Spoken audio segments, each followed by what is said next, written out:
My name is Matt Lackey. I'm one of the product managers here at Classy. I'm here with Lindsay Kolsch from To Write Love in Our Arms, the CFO. And so today is actually going to be a little bit different of a session. You guys have seen a lot of group talks. We're actually going to be having a conversation about having conversations.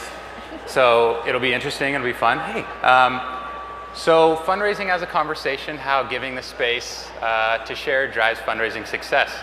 And so with To Write Love in Our Arms, you guys just hosted a fantastic fundraising event for National Suicide Prevention Week. Yep.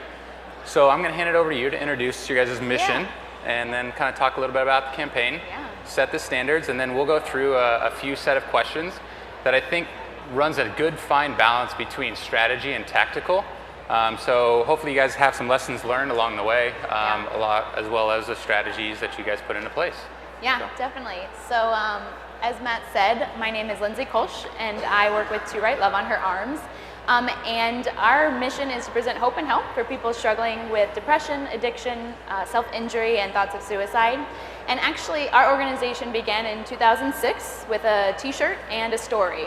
And so that's kind of the foundation. It was not really intended to become a nonprofit, but here we are 11 years later, and we've responded to over 200,000 messages from over 100 different countries of people sharing kind of their stories with us, sharing the impact of this conversation that we're having, and the story that kind of founded this. So when I talk about the story, it was actually our founder, Jamie Torkowski, wrote a story about his experience with a friend who was seriously just needed help, and he was sold a t-shirt with our title logo on there, To Write Love on Her Arms, and wanted to raise money for her treatment. And so basically from there, this kind of organism kind of took life through the support of musicians and through the support of kind of just even that new avenue for conversation, which was MySpace back in the day. It took over, and people started to say, hey, the story you're sharing is my story, or it's my sister's story, or it's my brother's story, and what do I do about this? And so from there, like, we've kind of just grown. And so the campaign we're going to talk about was specifically one of the activations we did during September, and we've done it now, I believe, 5 years in a row, kind of participating and activating for National Suicide Prevention Week, which also culminates in World Suicide Prevention Day, which is on September 10th. And so we're going to kind of introduce that and just use that as like a framework to talk about ways that we've found kind of to encourage fundraisers to share their story while they're fundraising, and then how to use conversation to keep driving that, that momentum for the campaign, but then also to really connect with our supporters. And so, our goal was to raise, I believe, $85,000 that campaign, and we ended up exceeding our goal. We raised almost $100,000. And we do that through focusing on that conversation and fostering that conversation about the theme. How do you move somebody from hopelessness to hopefulness? And we do that, we believe, by the conversation, moving people out of isolation and into kind of people where they can be known and seen. And so that's kind of a twofold fundraising. And I was explaining to Matt, like, fundraising is a part of that campaign. It's an important element. And we actually find that it's like another action point, another way that people can start bringing the conversation of mental health, their own story, to the light outside of the other parts of the on-the-ground activation that they can do. So perfect. Yeah. So we'll jump into the questions then. One of the hardest, I think this theme has actually come up a few different times. Someone actually asked a question of it on the stage. How did you guys know peer-to-peer was right for you? Yeah, that's a really good question. I think actually yesterday on this stage, I heard someone in the audience talking about peer-to-peer and saying, we can't get our supporters to do peer-to-peer. And the opposite would technically be true for us. When we've done like just straight crowdfunding campaigns, we've actually found that our supporters come to us and say, I'd actually like to fundraise for you. Like, I can't give a lot. I feel like I could fundraise more than I could give, so can I do that? And so sometimes we even have learned that we don't really do any campaign where we leave that off. Like, we try to always give that as an option. Even if our intent is, like, at the end of the year to be an end of the year campaign drive, we always leave that window open for people to fundraise because they ask for it. So I would say it comes down to knowing your audience, knowing where they are and where they're talking and how they're interacting. And so we learned that lesson pretty early on, that we needed to always kind of keep that in mind, that that's how they wanted to interact with us. Awesome. Yeah. Okay. So you guys obviously have this fantastic looking campaign. But I've noticed with all of your campaigns that you guys put in a lot of work up front to almost jumpstart this theme that we're talking about today, which is conversations, and not all campaigns necessarily do this. So you guys put a lot of effort into the brand, a lot of effort into the message and the copy and the theme. Can you kind of explain to everyone why that's so important and why you guys do that? Yeah, and I think I maybe hinted at it earlier, is that this campaign has kind of evolved over time. So it's the 5th year we've done it. And we always want to kind of have a presence during this week, this kind of moment in our country where people are intentionally talking, everyone kind of in our space is talking about this theme. And so basically, we want to be able to bring something new to the conversation, and really to hear, kind of take a pulse, I would say, of like what the country's feeling. Last year, right before our campaign started, New York Times came out with something that said suicide is at a 30-year high in America, and that really hit us in the face. And we thought, like, we need to lead with that, like the urgency. And so we kind of thought, well, what again is that question we can ask, or how can we prompt our supporters to share what's going to move them to stay alive, to really. And so we came across this theme of, and so I kept living, and like, what are your reasons for living? And to make space for that conversation, because that prompt doesn't necessarily, it's the and so I kept living, and you're like, well, what was the and what is that about? We kind of flipped it into a prompt for supporters to activate around, I kept living because. And everyone who is breathing today has a reason, whether they know it or not, why they are still breathing. And so we wanted to identify that. And maybe if you're sharing why you're still breathing, maybe someone will feel like they can kind of own their own reasons, and to spread kind of that hope and encouragement and support, and move people again from that place of isolation and hopelessness to hope. And so that question is really important. Okay. And our design team spends a lot of time, our creative team spends a lot of time deciding where is the starting point for that, because everything's going to follow that. We bring that theme, that question, into almost all of the assets and all of the kind of prompts that we build into our fundraising campaigns.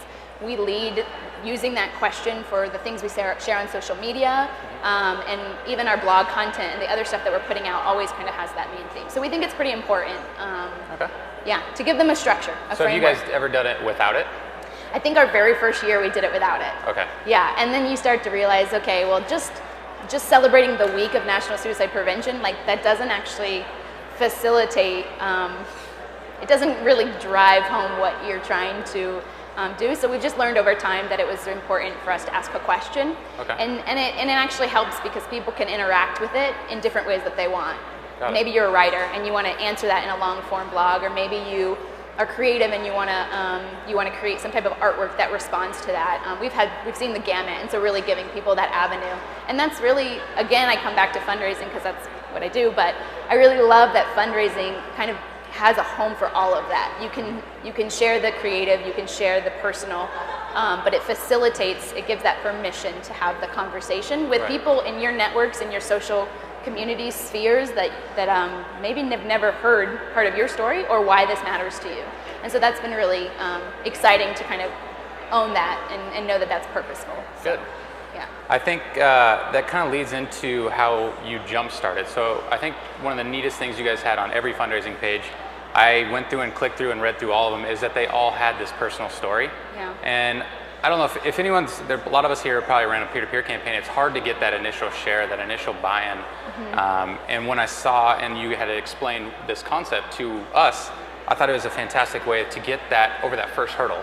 And you always talk about a lot of hurdles. Yeah. So was this the technique that you guys to get them? Yeah, I think we view it as that invitation. It's that entry point. And we build, like that you said, like build it into kind of the story that we're telling.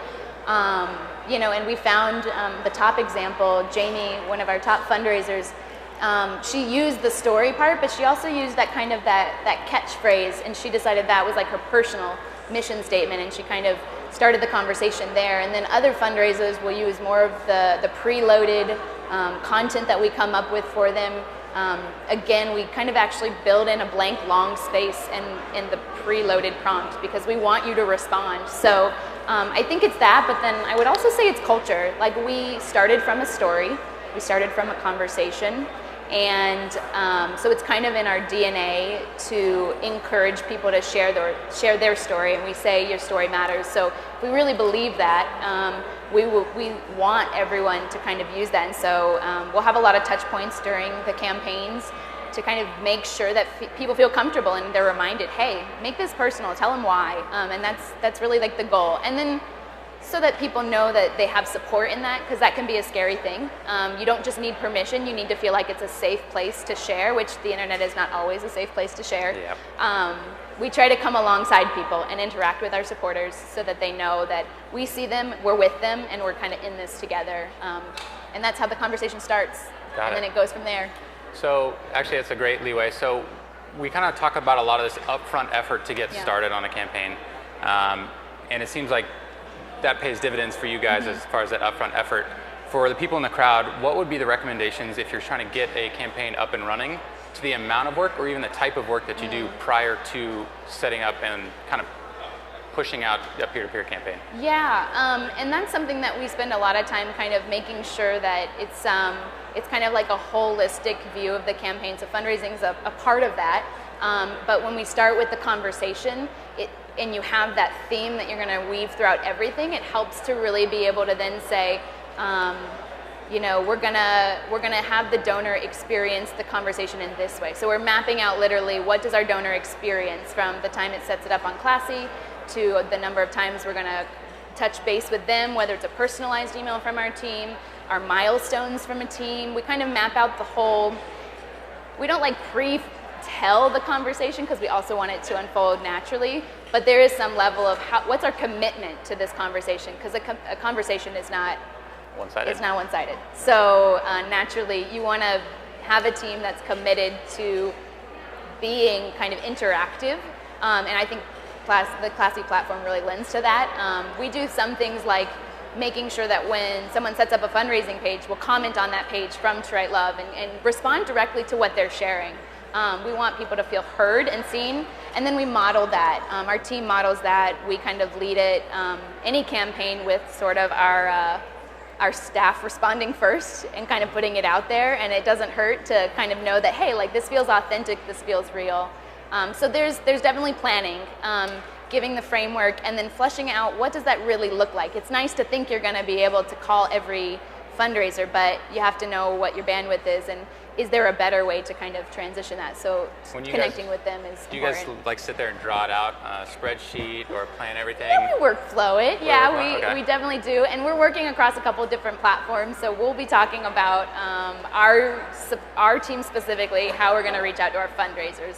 And then obviously it's a group effort with our social media team, because we want the conversation our fundraising team is having with our other fundraisers to make sure that it bleeds into all of the other areas, because it's part of a holistic campaign we're doing. So so we find that we need to kind of have multiple people understanding where it's going to go, what platform actually lends itself to the type of content we're going to share. Instagram, obviously, or how we're kind of making sure that this is the right fit for the different channels that we're present on. Got it. So Okay. So I think this is another topic that had already come up, which is momentum. So when a campaign gets going, I think Shanna shared some stats earlier today on this very stage that said it kind of dwindled off, or it picks up in the last couple of weeks. So over your guys' campaign, which is the month leading up to the day, how do you guys maintain, or what have you guys learned to maintain momentum, or to kind of make sure that people don't tire? And we had to learn this, so this has been a lesson for us. We usually, just kind of as our organization's rule of thumb, go with about a 4-week-long campaign. We've had everywhere between a 3-week and a 6-week, and we found just even more recently that extra time was not actually more valuable time. 4 weeks seemed to be our sweet spot to not have people tire out, to kind of make sure that the conversation, there's like that entry time for people to get started, but then they have enough time to kind of get their bearings, hear from us, get it, we interact with them, and then that crunch time, that 2 weeks, that's like the sweet spot. And so 4 weeks has really been kind of the lesson we learned, and we use the data. So we use the analytics. We break it down week by week. What have we earned that day? What have we earned, and kind of try to set the trends and see how the ebb and flow of donations are going. Nice. So as far as engaging or re-energizing a fundraiser who maybe has come out the gates hot, Yeah. or maybe Love is 'em. kind of God bless slowing, or is maybe cannot figure out how to get their Yeah. feet going? Yeah. What are some of the techniques that you guys have done or to kind of spurn that or to maintain it? Yeah, and I think the entry point for us, we kind of remind them, hey, here's a prompt, here's a way that you can kind of start it. Of course, we also think in that fundraiser experience, what are the tools we're going to equip them with? So some of the tools we preload, which is great because they can get going, which is nice. Little, you don't have to necessarily like feed it to them, but it's already there. And then the flip side is really kind of just encouraging them. So throughout the campaign, we do we call them team updates. So we've set them a goal and we're gonna try to update you as how our progress is going.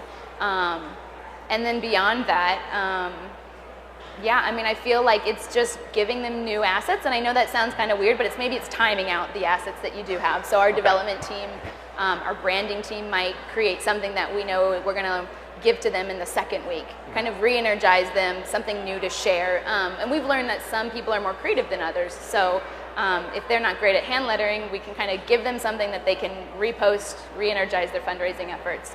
So those assets, is it a mix of copy? Is it a mix like a photo, copy, post? Yeah, we feel, we've seen a lot of kind of, it's just unique maybe to our brand and our organization is quotes from people about why. So tying it into that theme, why am I fundraising, or why does this matter to me? And that's been kind of the main way we do it. Sometimes we'll also provide them with impact blocks that they can use or impact images. So maybe they're the fundraiser that want to kind of drive home what the money is going to do for the organization.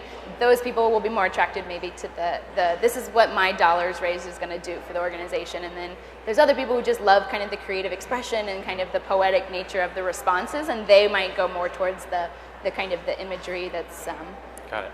more poetic and kind of So we've kind of heartfelt. talked about the conversation that happens a little bit to the public. So this is going on, you can kind of see it. You talked about a little bit about the conversation between you and fundraisers.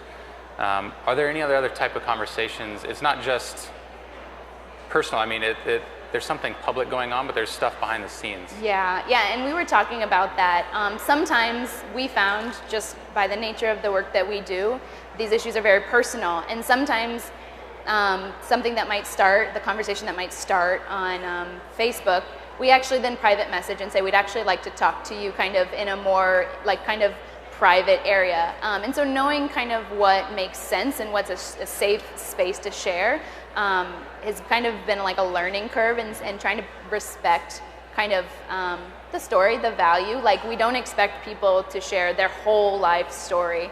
And we actually maybe sometimes that's not helpful, but we do want and we do think that some of the authenticity that is shared kind of can take place also behind the scenes with our team. And so knowing between our communications team and the people who are supporting our fundraisers, it's really important that they kind of see that there's a person behind the organization, that they get some type of personalized touch point. Some people really respond well to that encouragement, and some people maybe never need it, but we want them to know that we're there. Like there's a real person here supporting you if you're interested and you need help in that regard. I think that goes a long way because you guys have a very sensitive topic. I mean, it's emotionally charged. It's very personal. Yeah. How do you make sure that conversation is healthy? Yeah, and again, lessons learned. We lean a lot on mental health counselors in the beginning, and then we've kind of developed our own internal kind of standards for the way that we'll share stories. And so we've learned that there are things that if you're in the midst of a struggle that might be triggering, we call those kind of trigger words, or if you're sharing, for example, if it's a traumatic experience, sometimes retelling that if you're walking through something like that, it too can be traumatic to you. So how do you walk that line? Right. And so we learned that reaching out to that person, expressing that it matters that you're sharing this. We want you to know that this is kind of maybe a more healthy way for you to still communicate the same thing and still respect and value the story that they are sharing, because we want that to be safe for everyone to interact. And it's become easier, I would say, as we continue to kind of develop this conversation. People take the lead, or they follow our lead. So the way we share stories, often we see that same transparency, but cool. Kind of valuing the way that they share their story in like a kind of a protective way, but like an honoring way. I would say honoring. I mean, it absolutely shows those stories. I was sitting there, I couldn't believe what the stories that people were saying were just so honest. Yeah, and I think that kind of, again, comes back to we've created over time that safe space. It was MySpace at first, and Facebook and Instagram, and really just focused on guiding that conversation, knowing that it matters to have it, that only by challenging the stigma and having these conversations will the issues become to a point where you can say, I'm depressed and I need help, and there's no gap between you getting help and you feeling that way. So yeah, but it's been a learning journey, and we lean on people who know, because we don't pretend to be the experts, but we do want people to know that we see you, we hear you, and it's okay to be hurting, and it's okay. So perfect. Yeah. So the conversation also extends. I know I'm like trying to check how much here. The fundraising goal as well. I've seen in your guys' communication, your fundraising goal is referenced, but you kind of told me about a tip that you guys use to kind of decrease this feeling of this overwhelming goal that you have to hit in a month. And I'm looking at the previous screen, you guys tried to hit $85,000 in a month. Yeah. That's incredible. So what are some tips and tricks you can share with the people in the audience that you guys have implemented that have been successful? Yeah, so making it, kind of breaking it down. You're not gonna raise, some people do raise $80,000 overnight, we do not. But we've seen, okay, week 1, what did it look like last time we did this? Or last campaign, okay, week 2. And then there's days of the week that are even bigger. So we set kind of smaller goals, and we just worked with that, and then we share them. If you're a fundraiser with us, you are part of our team, and we want you to know that this is how we're gonna get from point A to point B. And then when we're getting close to that goal, or when we're getting close to the deadline that we've set as like a milestone, we'll say, hey, if every person raised just the $25, we'd actually hit our first milestone.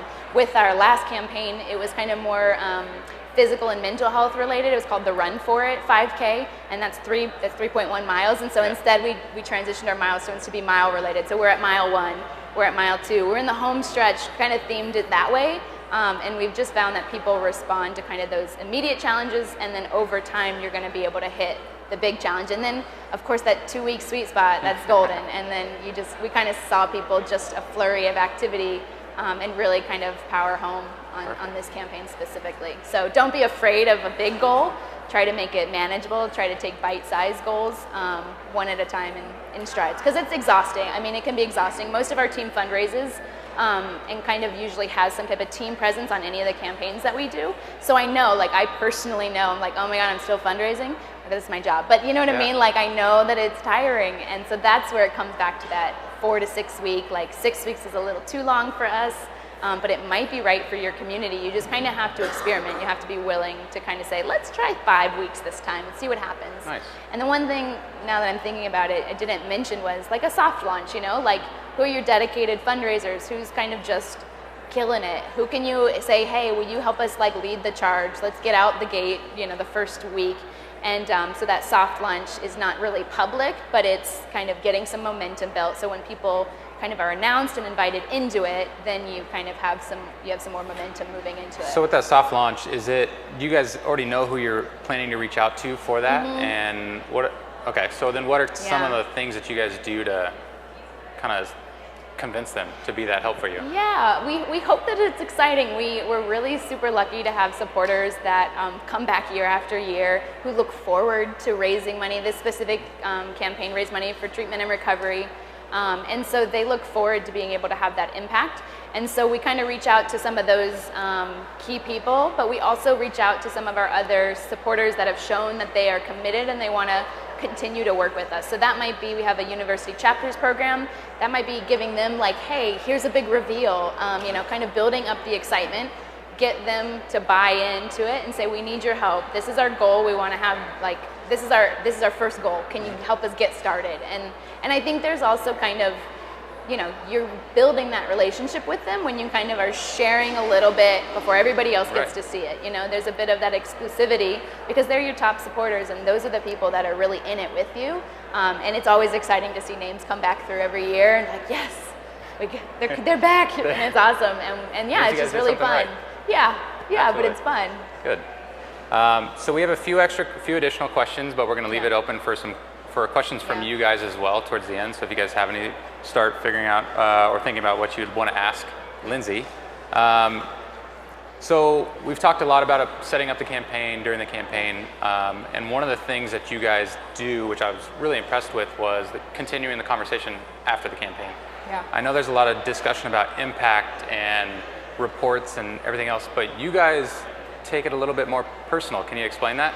Yeah, and I think it starts in the beginning when we understand kind of the why. Why is this person fundraising? And I think I had actually one other slide.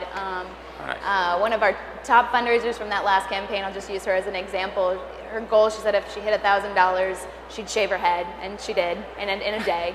So she shaved her head. Sarah, she's awesome. And so it's the beginning, that's the beginning of the conversation. And then as we continue to talk with you, learn about you, offer support, we're really committed to seeing that through. So that will look kind of, again, in bite-sized chunks, segmented out. We kind of say, hey, this person on our team is committed to donors that raise 500 and plus, and that might be a personal phone call, that might be the incentive tiers, that is a handwritten letter or handwritten note of thanks, all the way down to as much as a $5 donation. And we don't forget the donor part of this, because and I love what the last session yesterday said about those donors are actually your donors, so don't forget them. So it's not just fundraisers. We now have, a couple thousand people who have now walked in the door and care. And so let's introduce ourselves. Let's make sure they know that we see what you've contributed and we're grateful, and we want to be a partner in this with you as well. And so it's a commitment. I would say it usually takes us about 2 weeks to finish any of our thank yous. We've got a really great team who's really committed to flexing, doing hand stretches and whatnot after they've written 1,000 thank you cards. Yeah, but the funny thing is, and the thing I think we come back to every year, because we're like, could we just make this easier? The thing we come back to is we see people time after time posting our thank you notes on Instagram or on Twitter or Facebook, and it says, hey, that mattered enough to them to post a thank you card. So there's something there that means a lot, and I don't know if it's just our audience, but we've learned that it really does matter, and so we're kind of committed to making sure that they get that from our team. Very cool. Yeah. So I'm going to wrap it up. It's a lot of work. Well, it's worth it though. Yeah. I do want to follow it up with, you kind of just shared a few lessons learned right there. Yeah. What are some other lessons learned along the way that you guys have done either through trial and error or have kind of just looking back on these campaigns that you've done for the last 6-7 years? Yeah. What lessons have you learned, and which ones are you planning to implement possibly next year? Yeah, and it's funny because I think the first time we talked kind of on this issue, we were actually in the midst of understanding some of the lessons we were learning from this, and so some of it has been feedback, honestly, and that is actually, I can tail that back to what the last question was, is asking how did we do? Did you feel supported as a fundraiser? What worked? What would you like to see more of? Literally just asking them, because we want our fundraisers to feel supported, and we believe that that's okay to have honest feedback.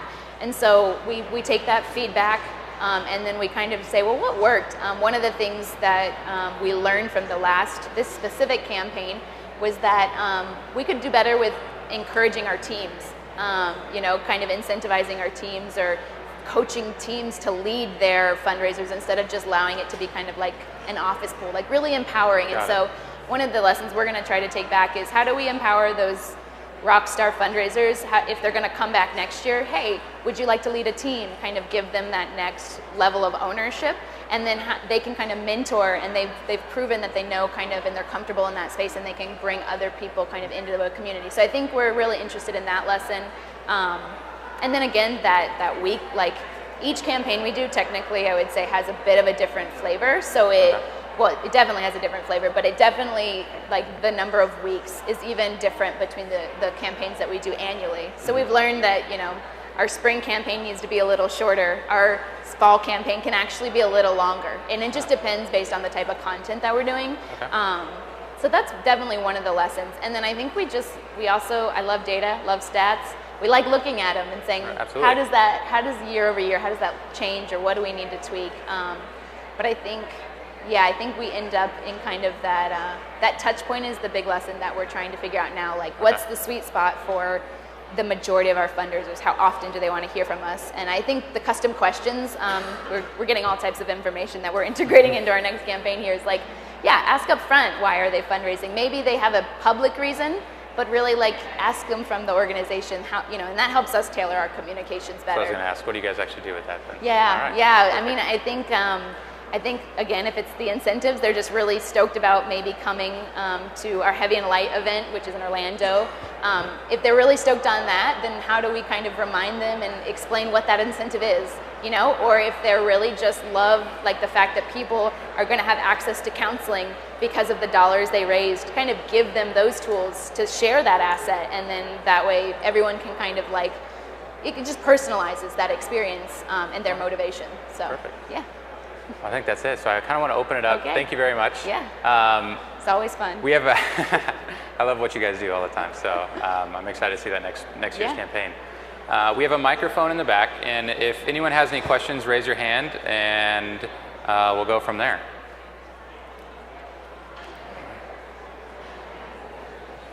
Hi, thanks for sharing. Yeah. This is really interesting. Yeah. And thank you for the work that you do. Thanks.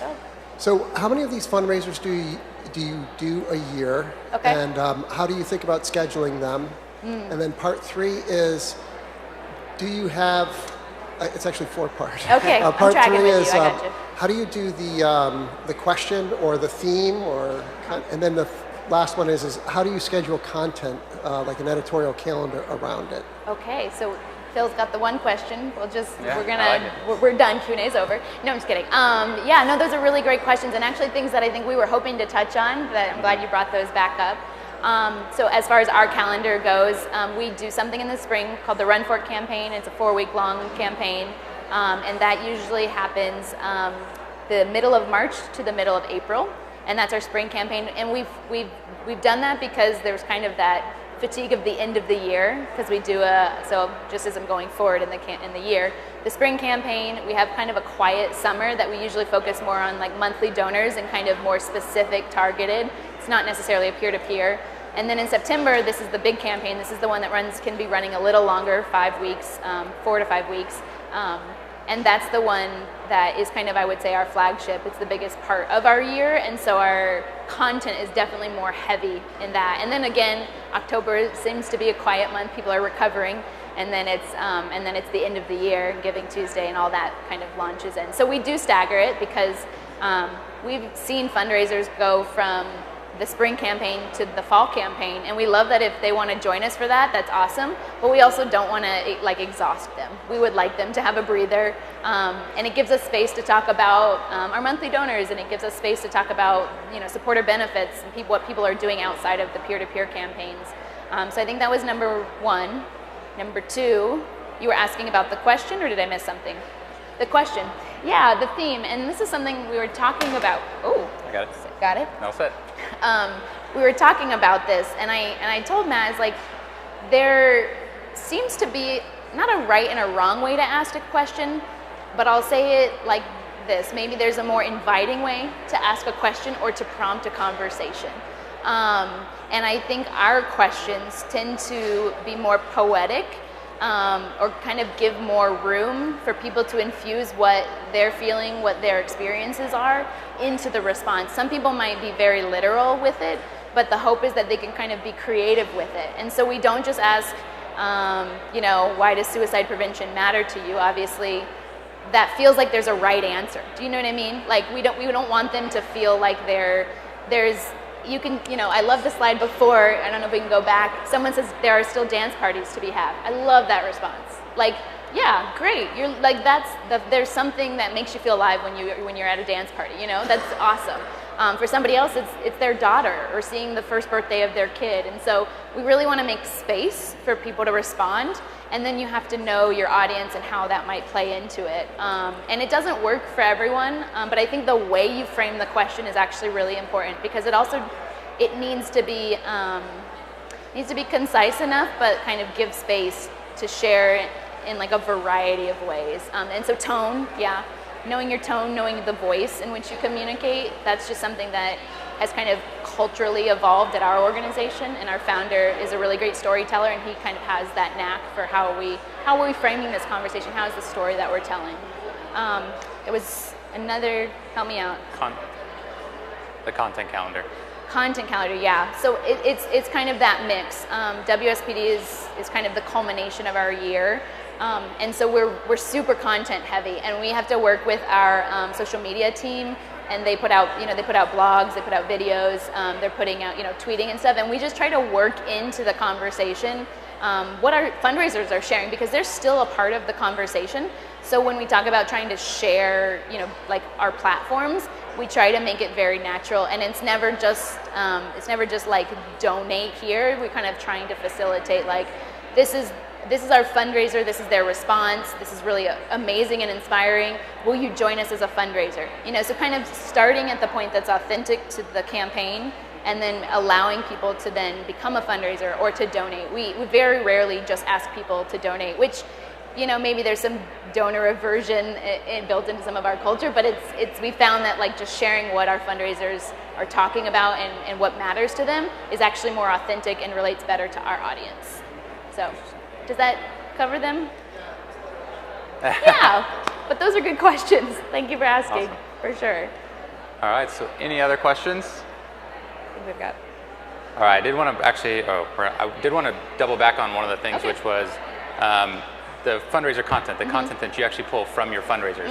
Yeah. You kind of mentioned that a little bit briefly. Yeah. Do you guys plan to do that, or how do you work that into an overall story if you don't yet have the content? Yeah, so we definitely not use our staff as guinea pigs, but we do expect our staff to participate. So there's some level of team buy-in. There's some things we can work with if we don't have anybody yet even participating in the campaign. Okay. But we're keeping that in mind. We read every fundraiser page, and part of that is our commitment to then comment to that. And so when we're looking through them, we're looking for those moments that kind of feel like, yes, like that rings true, and other people are gonna want to hear that part of what they're saying. And so we just ask, we contact the fundraiser, say we'd love to use your quote, and often they're like over the moon excited for that.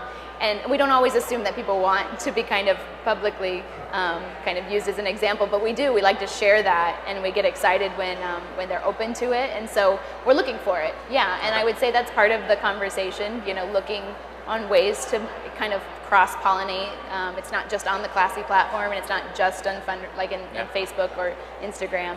And it's inspiring. Sometimes we'll share more about what other fundraisers are doing, or like the things that they're that's working for them, just among our fundraisers. We maybe aren't going to push something out to our main Twitter feed or Facebook page. We're going to keep it into the team that's really kind of committed and with us, and kind of encourage them in that. So it's definitely a balance. Okay. And I love that some of the communication can actually also be automated, in the sense that like, hey, you're 50% on your way to your goal. Keep pushing, or you've hit your goal and we're celebrating with you. And so, aim a little higher. Like that's always that's fun. So we kind of preload some of those to make sure people get that full experience. Yeah. All right, fantastic. Well, Lindsay, thank you very much. Yeah. She'll be around. Lindsay will be walking around. So if you guys have any questions for her, feel free to ask. Yeah, it was really fun talking with you guys about this, and we're Perfect. excited for next year. So All maybe right. you guys can join us. All right, thank you guys. Yeah.